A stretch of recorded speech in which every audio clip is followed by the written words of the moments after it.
What's up guys, na ako apilan painting competition sa Cadiz this month. Nya ang deadline ata sa pagpasa sa mga painting kay karon na lang pizza G's if walk-in. Pero if ipadala ang painting through courier, karon na lang pizza 8 taman.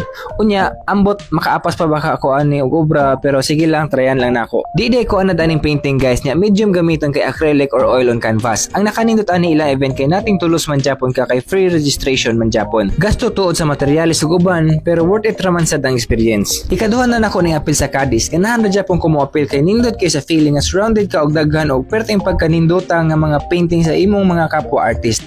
Ana bitaw makaana ka sa ilang painting. Hala, painting pa ni muro magi-print. Inog makaadto niya mi guys, ako tamang pakiton sa kanindot sa ilang venue og sa mga painting. Sa last nga event guys, mga taga Negros ra to ang apil. Pero karon tibuok Visayas na. So ga-expect ko nga daghan jud bang giita nilong buang nga mga artist mga apil ani. Igaw ra ko magdungag-dungag sa display og painting dito kung makaapas og himo guys. Kani akong giobra sa last competition tani ini. Nasayop lang ang sukod paghimo ani maong wala na ko ni magamit. Ako na lang ni gi-resize kay mas gamay man ang size ilang gi-require karon. Unya ako ra tanan na ning kamot ani pati aning pagtaod sa canvas. Kompleto man pud noon ko sa gamit maong kaya ra. Kaso na ako wa nabantayan nga nasubraan na day nakuhugot ang canvas pagbutang. Resulta ning bend ang kahoy sa taas ug sa ubos. Sige lang padayon lang Japon. Medyo strict beto sila dito pero wa na koy lain mahimo. Wa na koy time para mag-usab-usab pa.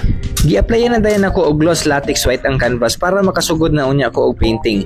Shout out day ko ni entrepreneur kay niya ako naka-idea unsay ideal i-apply nga white para sa canvas before mag-paint.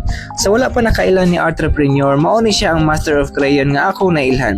Niya pud ko kita nga pwede man di ay makahimo og realistic portrait gamit ang crayon. Yes, crayon as in ordinary crayon.